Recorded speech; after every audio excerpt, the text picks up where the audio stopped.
The 2022 NFL Draft is officially now just hours away, and Matt and I are here to talk through the top 4 picks in this draft. Before we go any further, go check out some previous episodes of Simple Question, where Matt and I talked through the number 10 to the number 5 overall picks in Thursday's draft. But let's get right into it, Matt. I got a very simple question to get things rolling.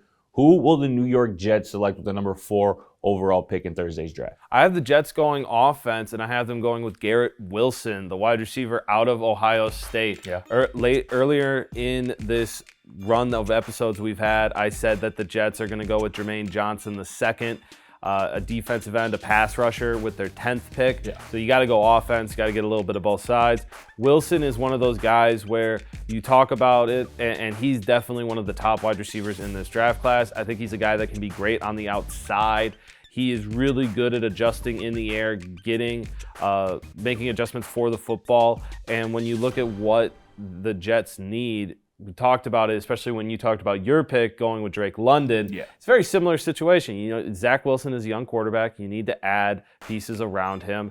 And I think Wilson will be great for that, especially on the outside. And I've even seen comparisons to CeeDee Lamb. So if he can be like that, that would be nice for Zach Wilson. Yeah, 100%. I think Garrett Wilson certainly has the argument for the top wide receiver in this draft class. And Wilson has a ring to it. Right? I didn't even, the marketing is just right there. It didn't even occur to me until you really just said that. Exactly. But Wilson has a ring to it. I wouldn't hate that at all for the New York Jets. As you mentioned, I think the New York Jets select a wide receiver at number 10 overall, Drake London from USC. But so with that being said, I think the Jets at number 4 here, they address edge. They address pass rushing with Kayvon Thibodeau. This is obviously somebody who a year ago looked like the consensus number 1 overall pick in this draft. His draft stock has fallen for whatever reason. Some people question, kind of hit his motor, his focus a little bit. I don't buy any of that. This dude is athletic as hell. He's explosive.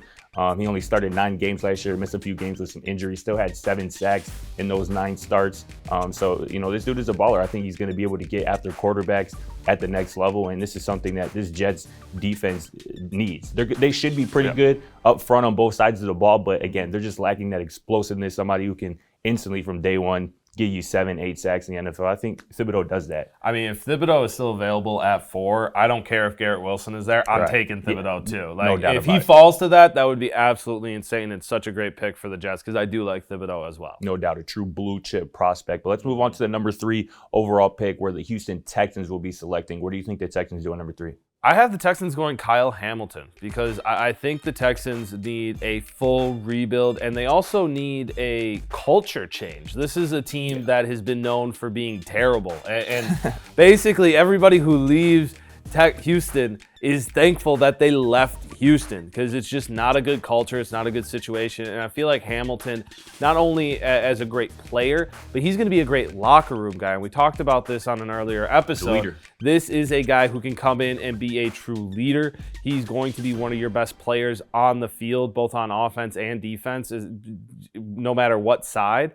And he's just going to change that locker room and change that culture for the better. And so I think it would be a great start to what they're trying to build in Houston as far as getting past all of the bad publicity they've had over the last 2 years. Yeah, I like it. I had Hamilton going later in the top 10 to the New York Giants, so I think he's certainly worthy of a top 10 pick. I wouldn't hate it. I don't think it would take many people by surprise if the Texans end up, selecting him there at number 3, but we think similar. I think the Texans do address the defense here with Lovie Smith running the show, but I think they take the first cornerback off the board and Ahmad Sauce Gardner, the cornerback out of Cincinnati. Again, yeah, you heard me right. That man's name's Sauce with all the swag in the world. His people think that, he obviously plays with a ton of confidence. I've heard some scouts kind of confuse that a little bit with cockiness, but I think that's something that this Houston Texans defense needs. I think they need some edge. I think, obviously in the fallout of the whole Deshaun Watson deal, I think this franchise kind of needs somebody who the fan base can kind of rally around.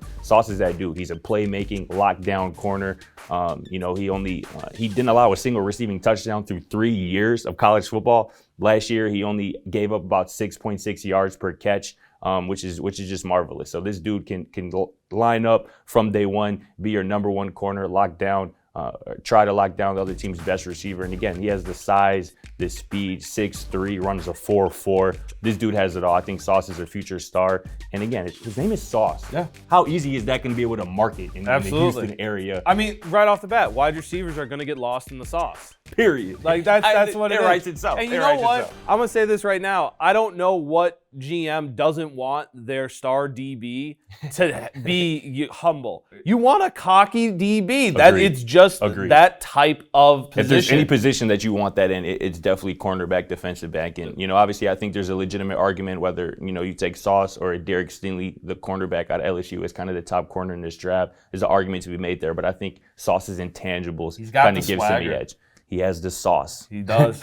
Pun intended. But let's go to the number 2 overall pick where the Detroit Lions will be selecting. What do you think the Lions and Dan Campbell do with the number 2 overall pick? So this is where I think Kayvon Thibodeau goes, because if he doesn't go 1 overall, which unfortunately it seems like he isn't at this point, they've just made up their mind that Kayvon Thibodeau is not the number 1 overall pick. Yeah. You got to go at 2 because I still think that he should be the number 1 overall pick. And the Detroit Lions need to be able to get after the quarterback because there's a quarterback in that division named Aaron Rodgers, and you got to get after him. You also are going to have to try and get after Kirk Cousins.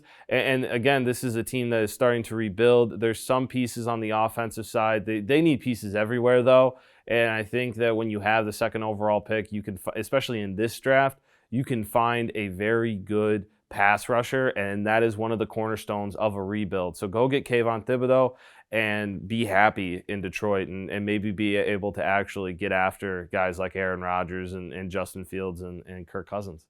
100%. Honestly, obviously, I love Thibodeau there, but I think Trayvon Walker is the pick here at number 2 overall for the Detroit Lions. Obviously, he's flown up draft boards in recent weeks. He started all 15 games for the national champion Georgia Bulldogs last season, who had one of the best defenses. I know you said it on multiple occasions, one of the best defenses in college football history. This is a physical, big, aggressive run stopper, somebody who, again, you can plug into your defensive line and improve run stopping, somebody who can get after the quarterback. Again, this is somebody who is skilled in just his size. This dude is 270 pounds, still running a 4.5. This is just a physical specimen. And again, he's flying up draft boards for a reason. I think people are falling in love with the tape and kind of can project him at the next level as somebody who can play 3 downs and play the run as well as they play the pass. So I think Trayvon Walker is the pick here in Lions. And again, I think a lot of that pick hinges on what Jacksonville does at number 1 overall.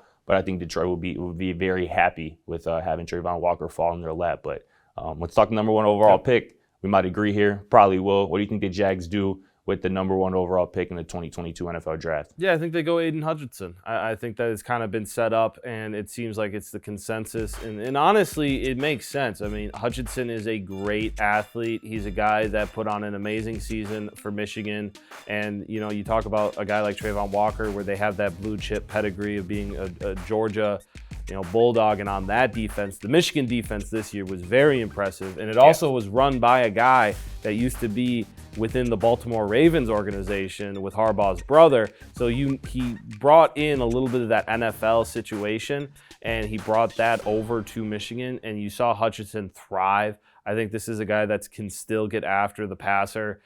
He's going to be impressive, and it just makes sense that he's going to go number 1. Yeah, Hutchinson looks like the pick I think will go number 1 overall. I personally, I wouldn't feel too comfortable picking him number 1 overall. I mean, obviously, one thing that stands out is the 4.7 40-yard dash. And again, just for context, Trayvon Walker weighs about 10, 12 more pounds than Aidan Hutchinson. He ran a 4.5. Hutchinson ran a 4.7. So that worries me a little bit, the bend, the explosiveness to get around the edge. He's not really super overpowering, but again, obviously he had a hell of a season, 14 sacks, school record last year, played again on a great defense. I just don't really see the high upset that we typically see with number 1 overall picks. I think he has a pretty high floor. I think he'll be a great starter for years to come in the NFL, but again, that worries me. But I also think, again, that high floor, you can see that in somebody can be taken later in the first round. Somebody like his former teammate, David Ojabo, who was a hell of a pass rusher at Michigan, tore his Achilles on his pro day. He was going to be a legit top 15, top 20 pick, but obviously with that injury, he's going to slide back probably into the early 2nd round. But I think Hutchinson will be a good pro. I would be a little worried if I were the Jacksonville Jaguars. I would probably look at Thibodeau at number 1, but again, Hutchinson looks to be the guy, and I don't have an issue with it. I'm gonna put you on the spot here for one more bonus question. Right, let's do it. Who's somebody that will be taken in the first round outside the top 10 that you can't wait to see where they land? Somebody who is going to be a good pro.